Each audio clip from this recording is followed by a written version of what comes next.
तो आज मैं आपको एक अनोखी रहस्यमय कहानी सुनाऊंगा। अगर आप चैनल पर नए हैं तो अभी सब्सक्राइब कर ले तथा कहानी पूरा देखें। अंत में एक अनोखा रहस्य छुपा है। धन्यवाद। तो सुनिए।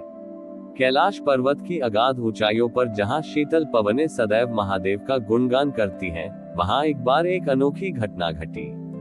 महादेव अपनी समाधि में लीन थे और माता पार्वती उनके शांत मुखमंडल को निहार रही थी। तभी वहां से वीरसेन नाम का एक गंधर्व गुजरा। वीरसेन के पास एक अद्भुत वीणा थी, जिसका स्वर देवताओं को भी मोहित कर देता था। उसे अपनी कला पर इतना विश्वास था कि उसे लगने लगा था कि उसकी संगीत साधना महादेव की समाधि से भी अधिक शक्तिशाली है। अपनी इसी श्रेष्ठता को सिद्ध करने के लिए वीरसेन ने कैलाश के समीप बैठकर अपनी वीणा पर अत्यंत कठिन राग छेड़ दिए। उसके संगीत के प्रभाव से पर्वत के जीव जंतु मंत्रमुग्ध हो गए, यहाँ तक कि नंदी और शिव के गण भी उस मधुर ध्वनि की ओर खींचे चले आए। वीरसेन को लगा कि उसने अपनी कला से महादेव के ध्यान को विचलित कर दिया है। धीरे धीरे उसका आत्मविश्वास अहंकार में बदलने लगा और उसने ऊंचे स्वर में कहा कि आज संगीत ने योग पर विजय प्राप्त कर ली है। उसी क्षण महादेव ने अपनी आंखें खोली। उनकी आंखों में क्रोध नहीं, बल्कि एक गहरी करुणा थी। उन्होंने वीरसेन को पास बुलाकर कहा कि पुत्र, तुम्हारा संगीत वास्तव में सुंदर है, परंतु या तुम इस संगीत को प्रकृति के संगीत के साथ मिला सकते हो। वीरसेन ने गर्व से कहा कि प्रभु, मेरा संगीत ही प्रकृति का सबसे श्रेष्ठ स्वर है। महादेव मुस्कुराए और उन्होंने पास पड़े एक सूखे काष्ठ लकड़ी के टुकड़े को स्पर्श किया। अचानक उस सूखी लकड़ी से एक ऐसी दिव्य ध्वनि निकलने लगी जो न तो वीणा की थी और न ही किसी वाद्य यंत्र की। वह ब्रह्मांड के पहले शब्द ओम की गूंज थी।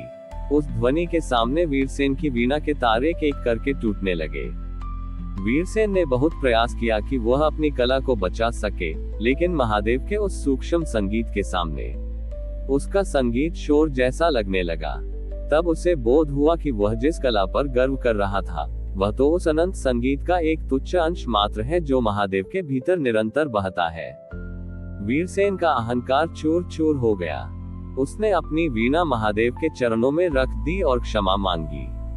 महादेव ने उसे उठाते हुए कहा कि कला तब तक बंधन है जब तक वह मैं के लिए की जाती है, लेकिन जब कला समर्पण बन जाती है तो वह स्वयं शिव बन जाती है। महादेव ने अपने हाथों से उसकी वीणा के तारों को फिर से जोड़ दिया, लेकिन इस बार उन तारों में महादेव का आशीर्वाद था। अब जब वीरसेन वीणा बजाता तो उसमें केवल मधुर स्वर ही नहीं, बल्कि महादेव की भक्ति का रस भी होता था। वीरसेन समझ गया कि संगीत केवल कान की तुष्टि के लिए नहीं, बल्कि अपनी आत्मा को परमात्मा से जोड़ने का एक सेतु है। वीरसेन अब पहले जैसा गंधर्व नहीं रहा था। महादेव के स्पर्श से जुड़ी उसकी वीणा अब केवल मनोरंजन का साधन नहीं, बल्कि आत्म साक्षात्कार का मार्ग बन गई थी। वह कैलाश से उतरकर मृत्यु लोक की ओर चल पड़ा, ताकि मनुष्यों को संगीत के माध्यम से शांति और भक्ति का मार्ग दिखा सके। चलते चलते वह एक ऐसे राज्य में पहुंचा जहां का राजा महेंद्र संगीत का बहुत शौकीन था, लेकिन वह केवल उन कलाकारों को संरक्षण देता था जो उसके गुणगान में गीत गाते थे। जब वीरसेन राजा के दरबार में पहुंचा तो राजा ने उसे आदेश दिया कि वह उसकी वीरता और वैभव पर एक प्रशंसा गीत सुनाए। वीरसेन ने वीणा उठाए और आंखें मूंदकर महादेव का ध्यान किया। उसके हाथों ने जब तारों को छुआ तो राजा की स्तुति के बजाय उसके मुख से महादेव की महिमा और संसार की नश्वरता के पद निकलने लगे। वीणा से निकलने वाली ध्वनि इतनी शक्तिशाली थी कि राजमहल की दीवारें थिरकने लगी और वहां उपस्थित हर व्यक्ति की आंखों से आंसू बहने लगे। उन्हें ऐसा महसूस हुआ जैसे उनका हृदय शुद्ध हो रहा है और सारा राजसी ठाट बाट क्षण भंगुर है। राजा महेंद्र क्रोध से लाल हो गया।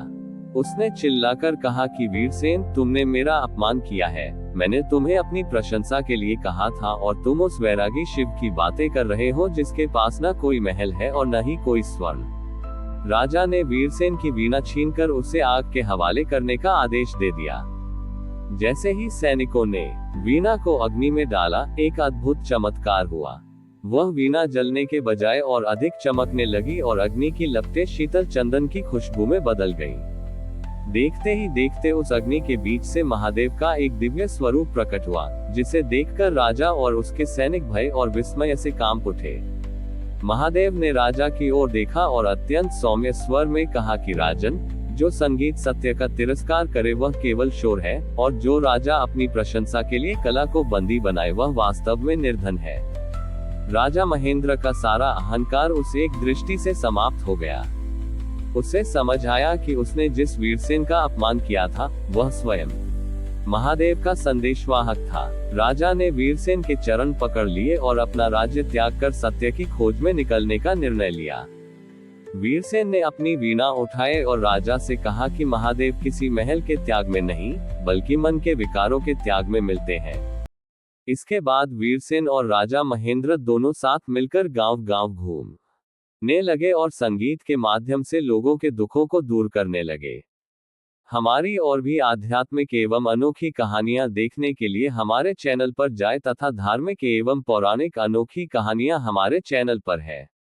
कृपया जाके देखें तथा हमारे चैनल को सब्सक्राइब करके रखें और वीडियो लाइक जरूर करें। धन्यवाद।